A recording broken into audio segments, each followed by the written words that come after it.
para colocar no Instagram, que os outros assistem. Você sabe por que eu gravo? Vai ser autoanalisado depois. Porque eu quero depois eu assistir e ver o que eu posso melhorar para poder passar uma mensagem da melhor forma possível. Então é um exercício para mim. Tá? Eu gosto de explicar isso porque às vezes as pessoas ficam incomodadas. Por que está filmando? Quer mostrar o que está fazendo? Não é. É para gente, para eu mesmo entender como que a mensagem pode chegar mais clara. Da última vez que eu estive aqui, tá bom assim sem microfone, tá, né? Da última vez que eu estive aqui, a gente falou sobre novo nascimento. Quem lembra? Alguém lembra? A gente falou sobre Nicodemos, mestre da lei, fariseu, que não entendia o que era ser nascido de novo.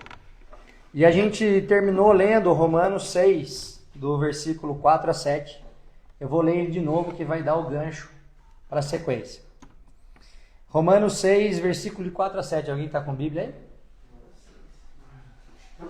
Diz assim: portanto, fomos sepultados com ele na morte por meio do batismo, a fim de que, assim como Cristo foi ressuscitado dos mortos mediante a glória do Pai, também nós vivamos uma vida nova. Se dessa forma fomos unidos a ele na semelhança da sua morte, certamente o seremos também na semelhança da sua ressurreição. Pois sabemos que o nosso velho homem foi crucificado com ele, para que o corpo do pecado seja destruído, e não mais sejamos escravos do pecado, pois quem morreu foi justificado do pecado. Todo mundo entende o que é justificação? Pode perguntar aí. Justificação é ser alguém que foi absolvido por Deus diante do inimigo. Diante do inimigo. Então o inimigo, que é o diabo, ele quer nos acusar diante de Deus. E à medida que Deus deu o próprio Filho para morrer por nós, nós não podemos mais receber a acusação do diabo. Está claro isso? Então o que esse versículo diz é que assim como Jesus ressuscitou, nós também ressuscitaremos. Então quem está em Jesus não vai experimentar a morte. Quem está em Jesus, imediatamente após ter o último fôlego de vida, estará sendo recebido por Deus no céu. Essa é a promessa que a Bíblia nos traz. Por isso que quem crê em Jesus tem acesso à vida eterna. Amém? E eu queria falar um pouquinho na sequência sobre o novo nascimento, que é sobre a soberania de Deus, que a gente falou um pouquinho aqui no começo, Jorge. Não dorme, Jorge. Essa soberania de Deus relacionada ao novo nascimento é algo que é da natureza de Deus para aqueles que são filhos. Estão acompanhando? Então fala amém, senão não sei o que você está acompanhando. A operação do novo nascimento é algo divino e sobrenatural. A Bíblia nos diz que nós não temos condições de, por nós próprios, de querer sequer buscar as coisas de Deus. Que é o próprio Espírito Santo que desperta em nós essa vontade. Por isso que se você está aqui hoje ouvindo essa palavra só por uma obrigação, não vai fazer o menor sentido para você. Para você estar em um ambiente recebendo algo de Deus, você não precisa estar fisicamente só. Você precisa estar com o seu coração disponível. Porque não tem absolutamente nada a ver comigo. Eu sou só um meio que Deus está usando para falar no seu coração. Você está entendendo isso? Efésios 2:1. Eu vou ler até o 9. E vos vivificou, estando vós mortos em ofensas e pecados, em que noutro tempo andaste segundo o curso deste mundo, segundo o príncipe das potestades do ar, do espírito que agora opera nos filhos da desobediência. Então quem é desobediente é filho de quem? Do diabo. E quem é filho do diabo está o quê? Morto em ofensas e pecados. Você está entendendo? Entre os quais todos nós também antes andávamos nos desejos da nossa carne, fazendo a vontade da carne e dos pensamentos. E éramos por natureza filhos da ira, como os outros também. Mas Deus, que é riquíssimo em misericórdia, pelo seu muito amor com que nos amou, estando nós ainda mortos em nossas ofensas, nos vivificou juntamente com Cristo. Entenda, o plano de salvação para nós partiu da natureza de Deus. Ele, por misericórdia, ou riquíssimo em misericórdia, como diz o próprio texto, se voltou para nos reconciliar com Deus, com Ele próprio. Então Deus traçou um plano para que nós deixássemos de ter como destino o inferno e passássemos a ter um caminho de reconciliação com Ele. Mas isso não foi de graça, irmão. Isso custou sangue. E de Jesus. O próprio Deus encarnado. Então a gente precisa entender que graça é algo muito sério. Graça não é uma licença que nós temos para pecar. Graça é uma condição que Deus nos propiciou para que nós vivamos em novidade de vida. Então antes eu estava morto em ofensas e pecados, filho do diabo.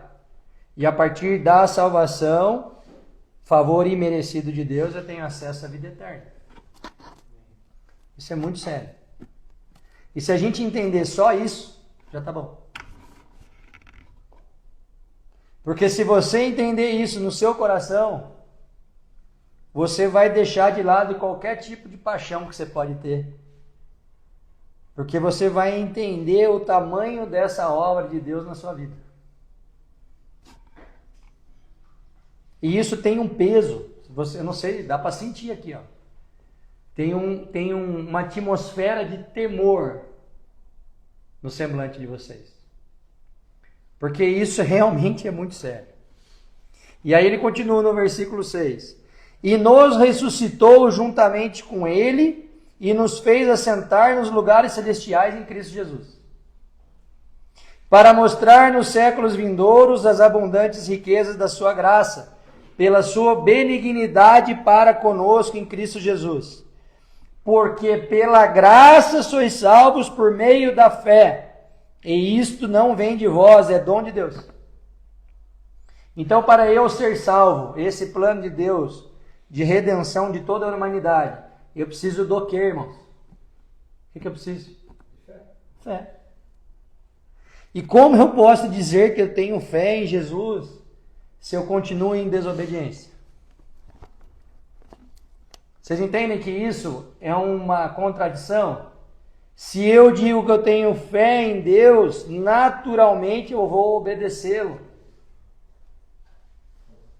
Não tem esse papo, porque eu estou na graça, eu continuo vivendo da minha velha forma de viver. Não é assim que funciona, não tem como. Tá, pastor? Não tem como. Se eu estou nascido de novo, que foi a mensagem da última vez que eu estive aqui, eu nasci de novo, e eu estou vivendo em novidade de vida, qual é o fruto desse movimento de novidade de vida? É viver como eu vivia antes? É, seu Luiz? Claro que não. Antes eu era desobediente, e agora? Agora eu sou obediente e nasci de novo. É sobre isso. Então nós precisamos entender isso. Porque qual que é a minha aflição? Quando o versículo traz mortos em ofensas e pecados, ele dstaca claramente que nós devemos ser transformados pela graça de Deus. Agora, eu não posso ser transformado pela graça de Deus se eu rejeito o fruto dessa transformação. Se eu rejeitar Jesus como Senhor da minha vida, eu não vou manifestar a glória dele. Eu vou manifestar o quê? A semelhança com o inimigo. Ou eu sou parecido com Deus, com Jesus, ou eu sou parecido com quem? E o que diz isso, irmãos? Se eu tenho tatuagem ou não? Se eu uso brinco ou não? Se eu me visto de calça ou de bermuda? Não, irmão. É o coração. Então eu preciso estar andando fora do curso desse mundo. E qual é o curso desse mundo? É um sistema demoníaco, onde Satanás controla as nossas ações através do quê? Através do quê? Dos nossos desejos. Então, se eu não quero ser controlado por Satanás, eu preciso cuidar da minha mente e do meu coração. Se não, amigo, não adianta nada. Senão nós vamos cair num lugar onde nós estamos passando uma imagem de alguém que nasceu de novo, mas na prática eu sou a mesma velha criatura de antes. E aí eu posso fingir para o Rafael, eu posso fingir para minha esposa, eu posso fingir para vocês, mas diante de Deus eu não consigo fingir. Porque Deus sonda não só o que eu estou fazendo, mas o que eu sou de fato. Por isso que a palavra diz que Deus sonda os corações. Mas eu não fiz. Ele sabe que você pensou. E isso é assustador. Para mim, isso é assustador. Então eu preciso controlar, em primeiro lugar, a minha mente. E por consequência, as minhas ações. Mas se eu não tiver as ações ruins e continuar com pensamentos maus, dá na mesma. Então esse processo de novo nascimento, ele é um processo de transformação de fato. Não é um processo onde eu moldo atitudes e comportamentos. É um processo onde eu permito o Espírito Santo fazer morada no meu coração. E ele modifica de dentro para fora. Só tem um jeito de entrar nesse lugar. Só um jeito. Apenas um jeito. Qual é? Alguém arrisca? Fala para mim. Como que eu faço para entrar nesse lugar de rendição a Deus? Conversando com Deus e orando. Conversando com Deus e orando. Como que é o me alimento de Deus, irmãos? Pela palavra de Deus. Então eu preciso, como o irmão falou aqui, ler a Bíblia, orar e, se possível, e eu sugiro que vocês façam isso, jejuar. Porque o jejum combate a nossa carne e mostra para nós que nós somos de fato como animais. Porque eu vou te garantir uma coisa, não sei se é a experiência do Rafael, é a minha. Quando eu estou fazendo um jejum um pouco mais prolongado, de 2, 3 dias, a gente fica muito irritado.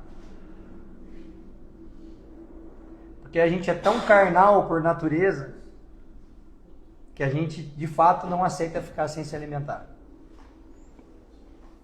Então a gente buscar esse lugar, só tem como fazer dessa forma. Lendo a palavra de Deus, orando, e se possível, aí é uma sugestão, fazendo jejum.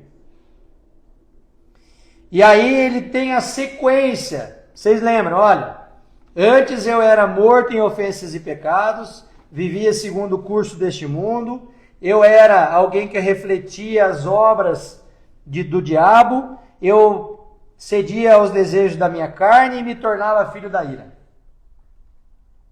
Mas agora, e aí é a sequência, que nós fomos salvos pela graça. Como que a gente pode então viver como antes? Não podemos. E por mais que muitas das pregações que vocês estão ouvindo na internet digam que como você está salvo pela graça, você não precisa ter mudança efetiva, a verdade é que o texto não mostra isso. Não mostra isso. Acabei de ler.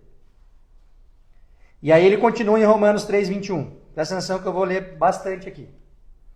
Mas agora se manifestou sem a lei a justiça de Deus, tendo o testemunho da lei e dos profetas, isto é, a justiça de Deus pela fé em Cristo Jesus, para todos e sobre todos os que creem, porque não há diferença, porque todos pecaram e destituídos estão da glória de Deus, sendo justificados gratuitamente pela sua graça, pela redenção que há em Cristo.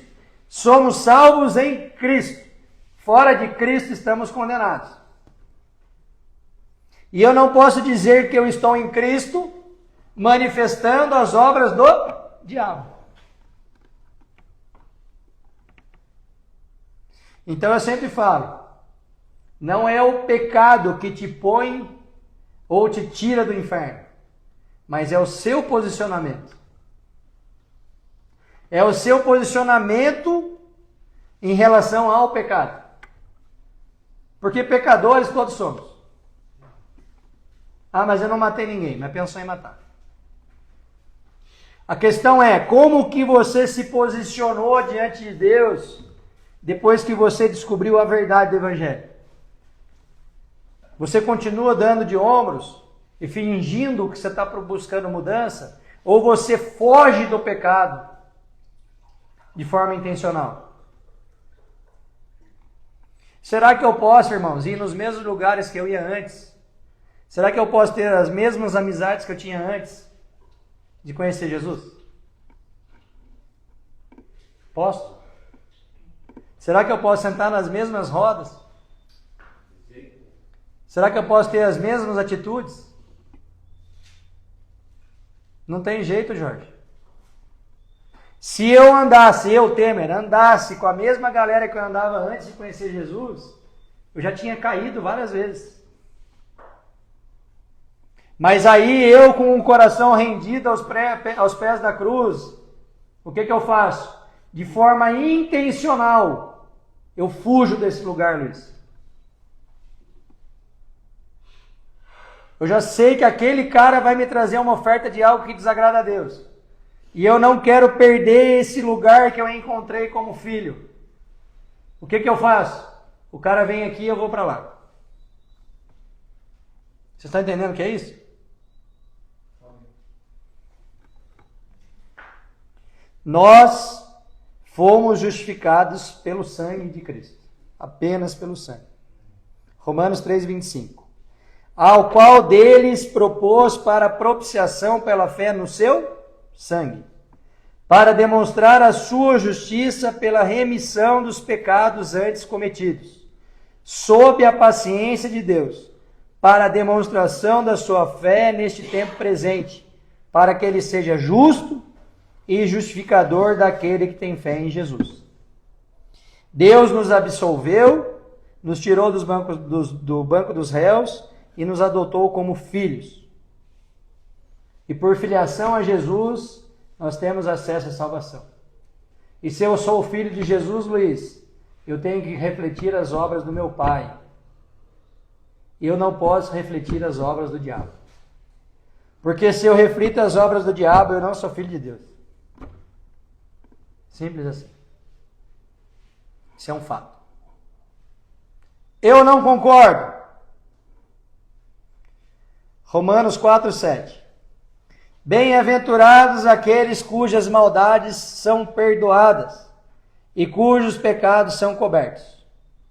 Bem-aventurado o homem a quem o Senhor não imputa o pecado. Então eu passei por uma absolvição, Luiz. E aí eu volto para o banco dos réus toda hora? Cabe isso na sua cabeça? Imagina um julgamento prévio. E você escolheu por Jesus, foi absolvido. E aí você passa pela porta e comete as mesmas atrocidades que te levaram naquele lugar a primeira vez. E aí sabe o que acontece? Você vai pedir perdão. E o que Jesus vai fazer? perdoar. Mas aí você sai de novo, cai na mesma coisa e volta de novo e pede perdão. O que Jesus vai fazer, Jorge? Até quando, Jorge? Até você não voltar mais. Porque o grande perigo que existe no pecado é esse. O pecado nos distancia de Deus. O primeiro pecado relatado na Bíblia, que foi a desobediência de Adão e Eva. Deus não perguntou para Adão, Adão, o que você fez? Perguntou? O que ele perguntou? Onde você está? Onde você está? Porque o pecado nos leva para distante de Deus. Deus tem uma preocupação da gente pecar, porque isso nos afasta dele. E se a gente cair num lugar que a gente vai ficar pecando e pecando e pecando e pecando e pecando, daqui a pouco nem perdão a gente pede mais. E aí a gente cai num lugar muito perigoso, que é um lugar de ficar distante de Deus. Então a nossa posição como filho, depois desse sacrifício perfeito, determina para onde nós vamos. Se nós continuaremos próximos de Deus ou ficaremos cada vez mais afastados de Deus. Efésios 2:11. Portanto, lembrai-vos de que vós, em outro tempo, éreis gentios na carne, e chamados incircuncisão pelos que na carne se chamavam circuncisão, feita pela mão dos homens, que naquele tempo estáveis sem Cristo. Que tempo, irmãos? O tempo do pecado, quando eu era o velho homem. Separados da comunidade de Israel, e estranhos às alianças da promessa, não tendo esperança e sem Deus no mundo. Mas agora, em Cristo Jesus, vós que antes estáveis longe, já pelo sangue de Cristo chegastes perto.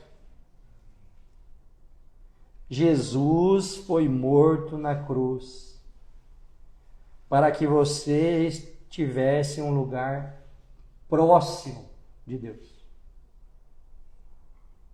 E se você rejeitar esse sacrifício, irmão, e continuar pecando e vivendo como velho homem, você jamais estará próximo de Deus. Mesmo que Ele te perdoe 1000 vezes, e mesmo que você continue tendo acesso à salvação. Vocês estão entendendo isso? Então eu não sou salvo, irmão, para ter acesso ao céu. Eu sou salvo para estar próximo de Deus. O objetivo de Deus é que nós estejamos próximos dele e reflitamos a glória dele por onde quer que a gente vá. Esse é o objetivo. Nós somos criados para isso. Você tem um talento que você acha que é para você ganhar dinheiro, tá tudo bem. Se for algo lícito, ótimo que você ganhe dinheiro com o seu talento. Mas o seu talento, na origem dele, tem a ver com a sua utilidade para o reino. E como é que você vai ter utilidade para o reino se você continua pecando e está distante de Deus? Como que a gente poderia vir aqui e deixar uma palavra de Deus para vocês se a gente chegasse em casa e espancasse a esposa? Tem cabimento isso? Aí a gente vem aqui, prega para vocês, lê versículo, explica, faz todo um contexto, mas eu vou lá e roubo o meu sócio. Vocês estão entendendo, irmãos? Nascer de novo é ter uma nova natureza. Antes eu parecia com o diabo, hoje eu pareço com quem? Amém? Amém. Nós estamos dispostos a entrar nesse lugar? Nós estamos dispostos a fazer essa renúncia todos os dias?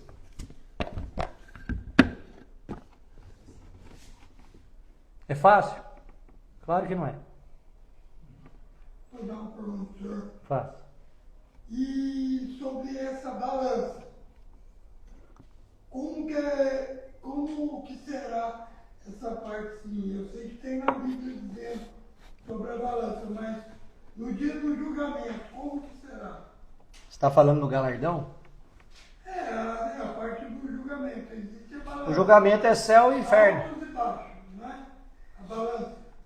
Você, se esteve em Cristo, reconheceu Ele como Salvador e buscou fugir do pecado, e mesmo pecando você caiu, mesmo assim você vai ter acesso à graça. Porque o mérito não é seu, o mérito é de Jesus. A questão que eu quis trazer aqui não é condenação ou não. A questão que eu quis trazer aqui é que você, não estando condenado por natureza, porque agora você é uma nova criatura em Jesus, você vai fugir do pecado. Para mim, existe uma distinção clara entre pecar porque escorregou e pecar porque buscou o pecado. Vamos pegar um exemplo? É um exemplo difícil. Você está preparado? Vamos pegar. Eu conheço alguém pedófilo. O Franklin. Não tem nenhum Franklin aqui, só como exemplo. O Franklin é pedófilo. E todo mundo sabe que o Franklin abusou de várias crianças. Mas o Franklin nunca foi condenado, porque nunca ninguém conseguiu provar que ele abusava de criança. Mas ele abusava. E aí, ele, num ambiente como esse, ele entregou a vida dele para Jesus, pediu perdão. Franklin está perdoado? Está perdoado. Mas eu não concordo, eu acho injusto. Cara, é a Bíblia. A Bíblia diz que todos aqueles que confessarem as suas ofensas e reconhecerem Jesus como Salvador estão salvos.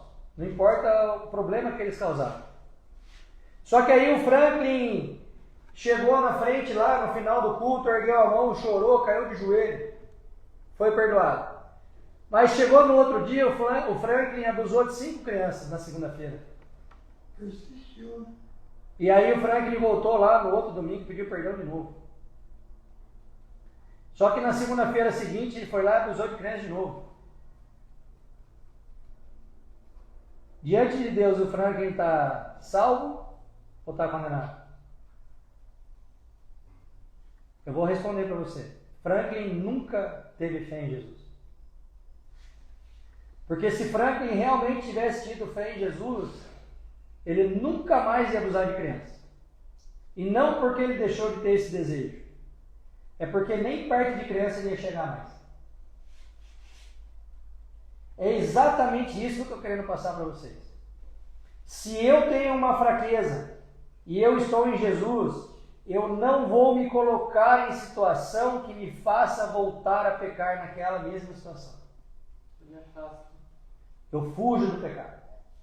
Apartai-vos da aparência do mal. O que é isso, irmãos? Fugir do pecado. Nós precisamos, como filho de Deus, ser intencionais nessa busca por não pecar, embora a gente vá pecar. Mas tem a diferença de pecar por você. Para mim tem. Para mim tem. Vai ter um monte de gente discutindo um monte de coisa, mas para mim tem muita diferença. Porque eu não posso dizer que eu aceitei Jesus, pedir perdão por abusar criança e continuo abusando de criança. Então, cara, então você não se arrependeu. E qual é a questão da salvação? Se arrepender. Muita gente esquece de falar que salvação pressupõe arrependimento. E se eu me arrependi, eu não faço mais. Não tem como se converter sem se arrepender. Que conversão é essa que eu continuo indo na mesma direção? Conversão é isso, irmão. Eu estava indo lá, agora estou indo para cá. É contra... Eu mudei a minha rota. Amém? Amém. Pastor Rafael. Opa. Inclusive, parabéns pela pontualidade. Peguei 3h10 e já tinha começado. Eu não sabia que você vinha. Você mandou no grupo?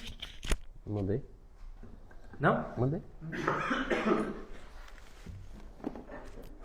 E aí, tudo bem, Nova Vida? Vocês estão bom? Vocês estão felizes com Jesus? Eu, daqui a um tempo, quando a gente voltar daqui mais vezes, eu não quero ver mais vocês aqui. Nossa, que grosseria, Rafael, já vai começar assim? Não, eu quero ver vocês recuperados. Aqui falam do teu rei.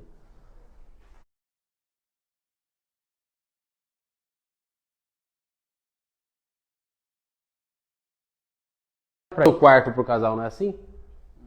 E você dormir em outro cômodo da casa, mas o lugar de honra é daquela pessoa, ela é digna disso. Você fazia uma comida diferente, você pegava os seus melhores talheres, a sua melhor toalha e colocava para aquela pessoa. Se Jesus estivesse entrando aqui agora, o que nós não faríamos para ele? Hein, Jorge? Você cortaria um pouco de cheiro verde para ele levar embora? Uma couve bonita? O que a gente não faria? Ele é digno. Ele é digno, eu não. Aquela cruz era para mim, não era para ele. Quem pecou fui eu, quem adulterou fui eu, quem matou fui eu. Quem se viciou fui eu. Só que ele amou o mundo de uma tal maneira. E eu acho que isso está em grego. Tal maneira, o grego ele não tem uma palavra que mensure isso. Então, de tal maneira, é de uma maneira que a gente não consegue mensurar. Foi o que Jesus fez por nós. Ele morreu e ele amou o mundo de tal maneira que deu o seu filho. Ele deu a vida dele. Lembra que eu falei que eu não sou digno? Desculpa, te cortei, pode falar. Ele deu a própria vida dele mesmo por nós. E o que a gente vai fazer agora com essa palavra? O que eu vou fazer com isso? Essa bomba estourou no meu colo. Jesus Cristo morreu na cruz e me libertou de todo o pecado. Como que eu tenho acesso a isso? Eu quero pegar essa parada para mim. Eu tô na vala, eu tô no limbo. Eu tô morrendo. É a minha única esperança, é Cristo. Entregar a vida para ele. E quando você entrega a vida para ele, algumas coisas vêm acompanhadas. Quem aqui já pescou com rede? Eu gosto desse conceito de pescar com rede, porque você joga a rede, você vai pegar uns peixes bons, não vai? Mas você vai pegar umas coisas ruins pro meio, não vai? Resto de fundo de rio, vai pegar uns peixes ruins, aquele acará bandeira, aquele peixe horroroso. Cascudo. Meus irmãos, nós pecamos, mas agora existe solução para nós. Não é o amor de uma mulher que preenche o seu coração. Não é sacrifício de animais que preenche o seu coração. Não é adorar a falsos deuses que preenche o seu coração. Não é uma vida financeira confortável. É bom ter vida financeira confortável. Ninguém aqui é besta. Você quer comer uma carne dura ou uma carne mole? Boa. Claro que é. Mas não se trata disso. Eu estou falando de salvação. E algumas coisas que a salvação traz é vida abundante. E o que é vida abundante? É vida com riqueza? Não, é você ser pleno naquilo que você já tem. Satisfeito. Satisfação. Isso te torna digno. Você só é digno, Sardinho. Você só é digno quando Deus olha para você e vê o seu filho Jesus. Ih, esse cara está parecido com meu filho. E quando eu sou parecido com o Filho de Deus, que é Jesus Cristo, o meu Senhor, Ele é Senhor e Salvador, Deus me aceita, porque eu creio. Romanos 10:9 fala, se com o seu coração você crê e com a tua boca você confessar que Jesus Cristo é o Filho de Deus, você será salvo. E a salvação acompanha uma vida abundante. E uma vida abundante é o quê? É se libertar de vícios. É libertar a sua consciência do passado que te condena todo dia. A hora que você se olha no espelho e fala, você fez isso. Você não merece. Você volta no seu passado. É isso. Você foi desobediente. Você lembra que você fez aquilo à noite? Lembra que você fez isso? E o passado te condena. Mas quando você está em Cristo, essas coisas se tornam passageiras. E só para simplificar aqui e mostrar um pouquinho para vocês, em Lucas 7, o Evangelho de Lucas, esse texto está também em Mateus 8. É o do centurião. O centurião, vamos colocar que era um tenente da época. Era um homem que comandava a tropa. Ele com certeza tinha um pelotão, né? Não estou falando que ele era um grande general, enfim. Mas ele era um homem que comandava. Recebia a ordem, mas também dava a ordem. E diz assim o texto. Lucas 7. Ao concluir todas essas palavras perante o povo, Jesus entrou em Cafarnaum. Jesus morou em Cafarnaum uma época, tá? O servo de um certo centurião, a quem este muito estimava, estava doente, à beira da morte.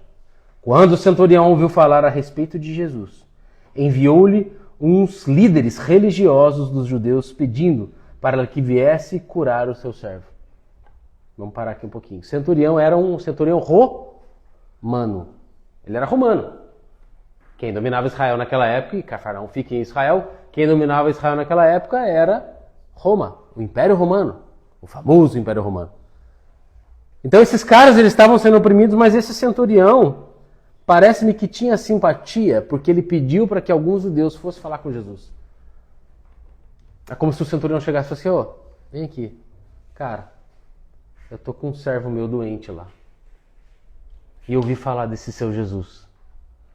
Por favor, pede para ele ir lá e curar o meu servo. Eu gosto muito desse meu servo.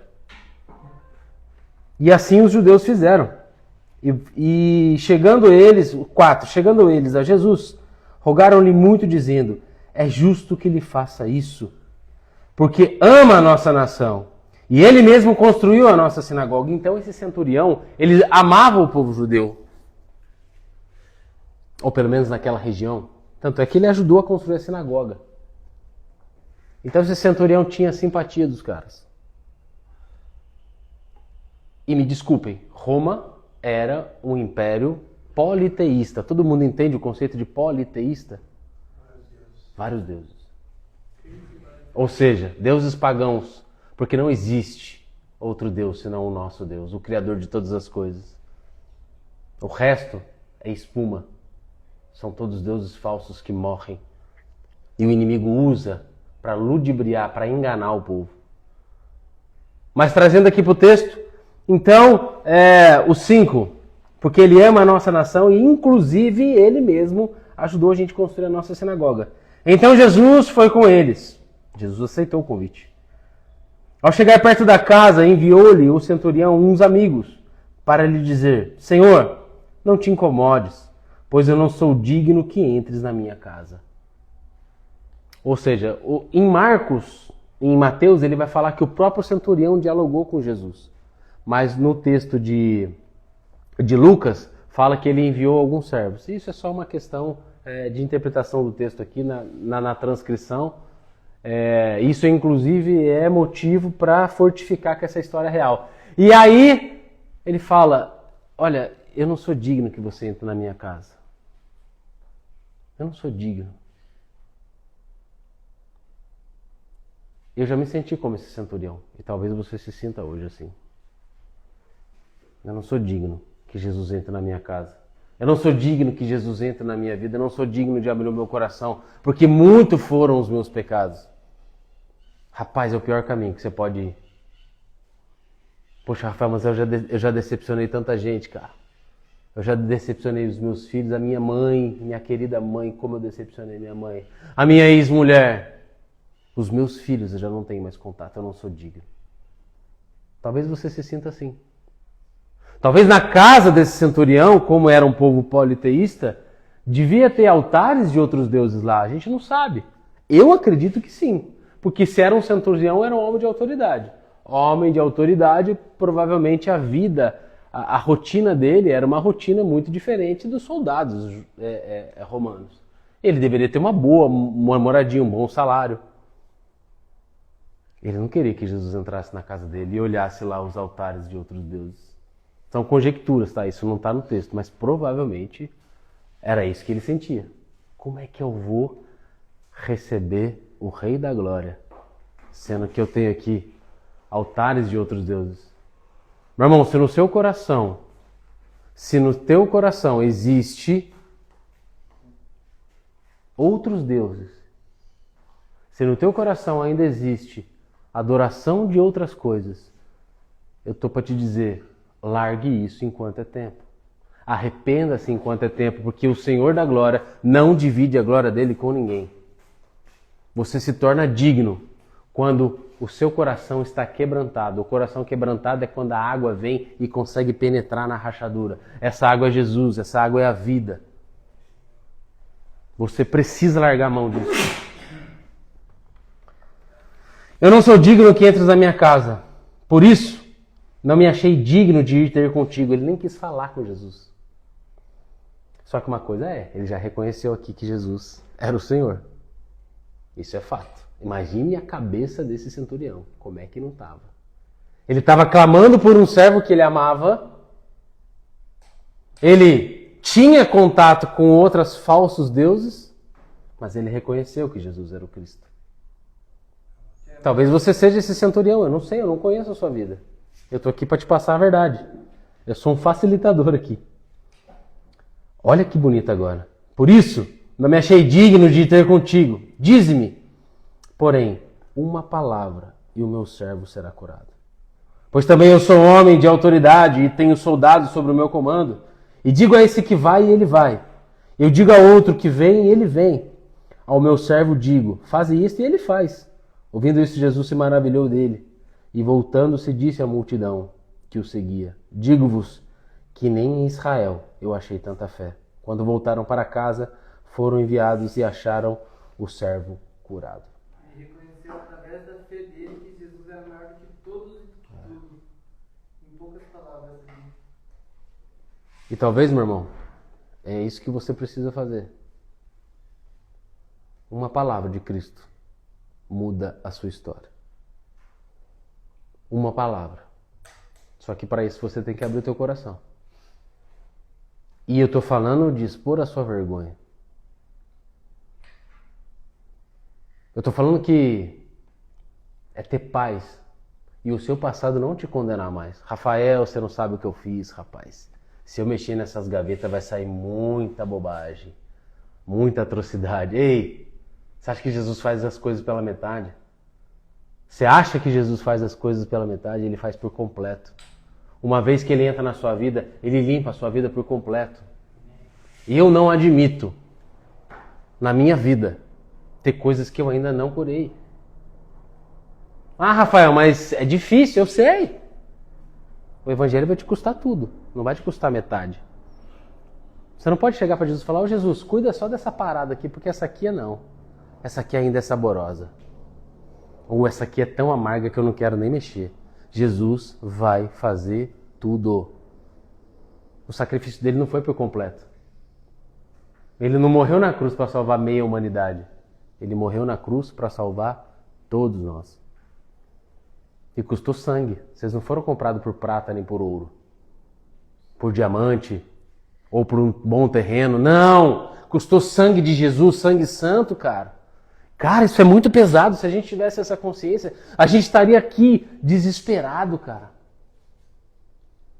Cristo em vós, a esperança da glória. E quando ele morre, ele não só te traz a salvação, te traz uma vida abundante, te traz perdão de pecados e te traz a vida eterna. Cara, a vida eterna é viver para sempre com ele, mano. E quando você tem o sangue de Jesus em você e isso muda o jogo, eu fico arrepiado porque é muito louco isso. O inimigo não pode te acusar mais. Mas não era você que era o bichão da rua? E agora? Não, agora eu sou de Cristo, velho. Agora eu sou de Cristo. E você não pode me acusar mais. Está aqui o recibo escrito com o sangue de Jesus. E quando o sangue de Jesus está, o inimigo estremece. Porque ele é o antídoto para o veneno chamado pecado. Jesus Cristo é o antídoto. Ele cura. Eu creio no evangelho que cura. Porque se não cura, é vã a nossa pregação. Não faz sentido. Se a sua vida não muda, não faz sentido. Talvez você precise de uma cura e libertação, eu não sei. Mas você precisa de Cristo urgentemente, meu irmão. É para hoje, é para agora. Se amanhã pedirem a tua alma, o que você vai fazer? Você só tem essa vida. Olha para você, olha a perfeição que é o seu corpo. Olha as suas características, olha a sua alma, o seu espírito. E já não há mais condenação para aqueles que estão em Cristo Jesus. Você sabe o que é você ter paz em meio à guerra? Pô, Rafael, mas eu fui um adúltero, eu fui um traidor. Aos olhos do mundo, eu fui um cara perdido. Onde abundou o pecado, superabundou a graça de Deus. E quando ele morreu na cruz, foi para te libertar dessa condenação eterna. Jesus veio para trazer salvação e ele vai voltar para fazer justiça para a terra. Cristo é a nossa solução, meu irmão. Em nome de Jesus, aceite Jesus Cristo como seu Senhor e Salvador. Confesse, se arrependa. Se humilhe na presença do Pai. Isso move o coração de Deus, cara. Jesus quer a sua obediência, Jesus quer a sua vida, Jesus quer restaurar a tua vida.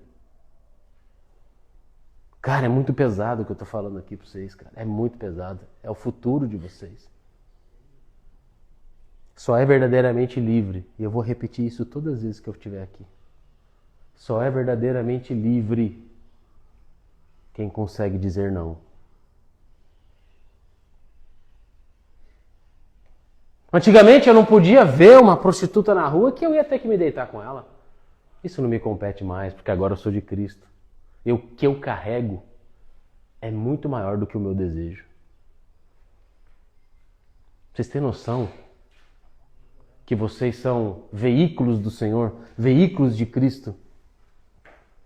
Rafael, mas é tão difícil. Mas é difícil mesmo. O Rei da Glória morreu numa cruz, imagina como é que vai ser para nós. O principal ele já fez, meu irmão, que foi morrer na cruz e nos dar a salvação. Só que para isso você precisa ter fé. Eu não consigo pegar minha fé e colocar no teu coração, no seu. Não consigo. A fé vem do ouvir a palavra de Deus. E a fé é o Senhor que coloca no teu coração.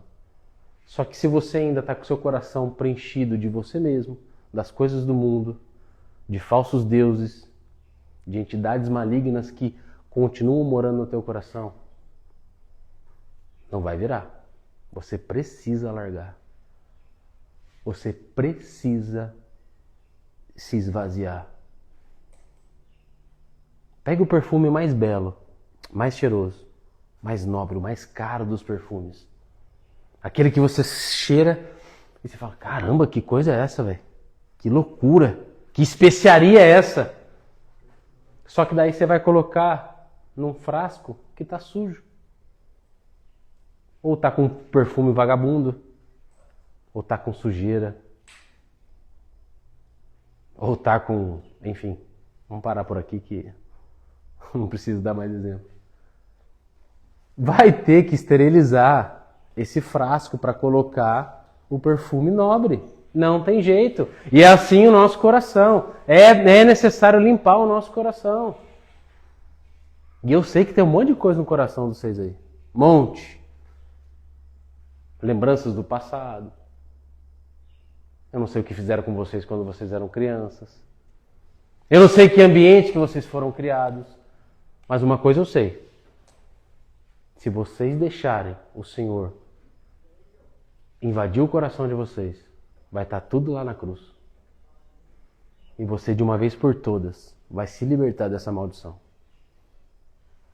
Eu estou falando de vida. Ele não falou que ele era o caminho, a verdade e a vida? Não há outro Deus. Não há como você ter paz com Deus se não passar por Jesus. Não tem como, meus irmãos. Não tem jeito. Ele já veio à Terra. Há 2000 anos atrás, um homem chamado Yeshua era o Filho de Deus e morreu numa cruz. E isso muda a nossa história.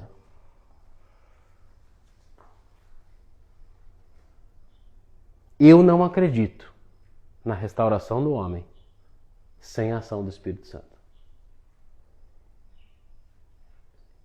Ah, Rafael, mas e os tratamentos e os remédios? Válido, concordo. Químico, legal. É isso mesmo, se desintoxicar do crack, da farinha, da maconha, de tudo aí, que álcool, então, misericórdia.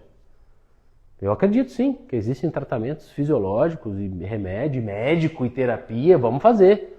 Mas a mudança é de dentro para fora. Porque você pode sair daqui desintoxicado, limpinho, bonitinho, gordo, forte, bonito.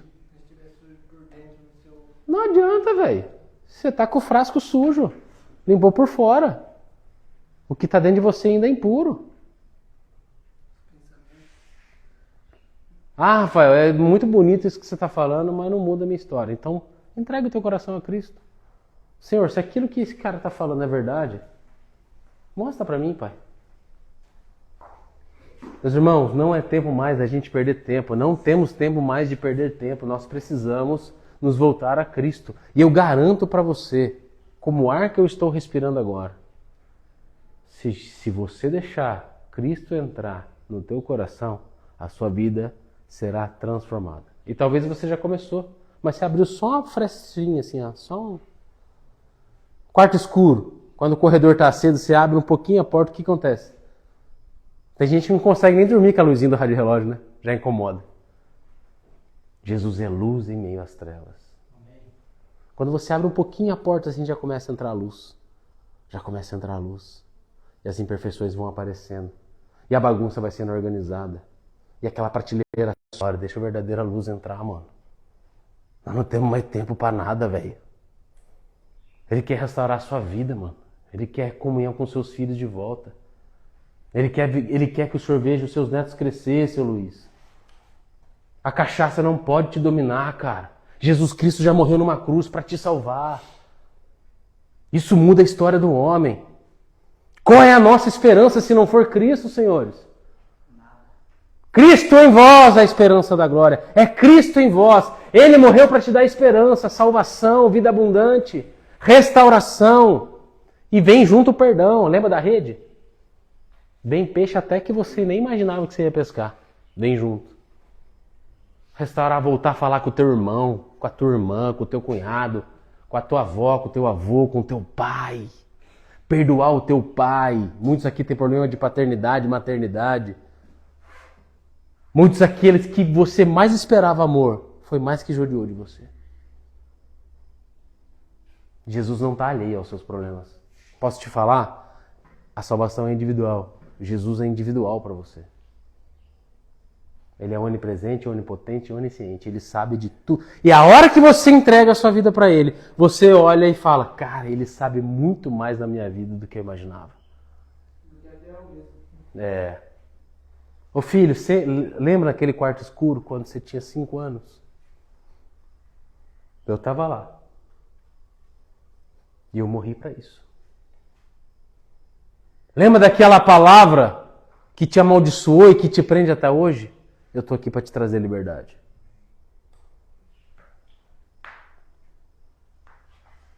Filho, lembra daquela rua escura onde iam te matar? Eu te livrei da morte. Lembra quando te tocaram e mexeram na sua sexualidade? Eu não estou alheio a esses problemas. Eu estava lá.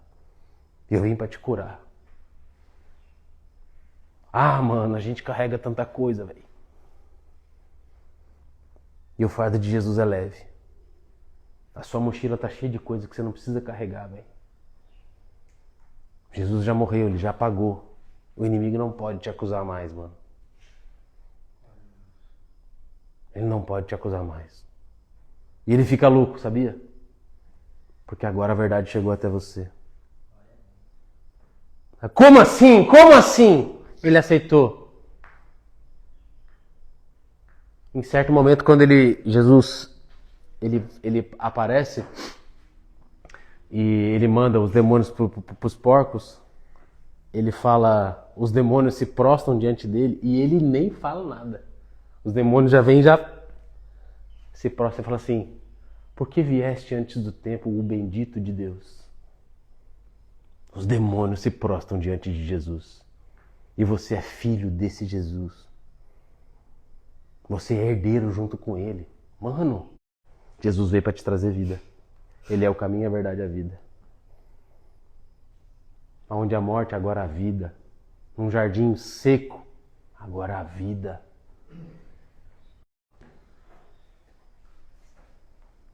Ô Temer, qual a intimidade que você tem com o Riad? O que você não faria por ele, mano? Ele é seu filho, cara. Filho! Você é filho. Deus te protege, Deus te ama, Deus te ensina, Deus te disciplina.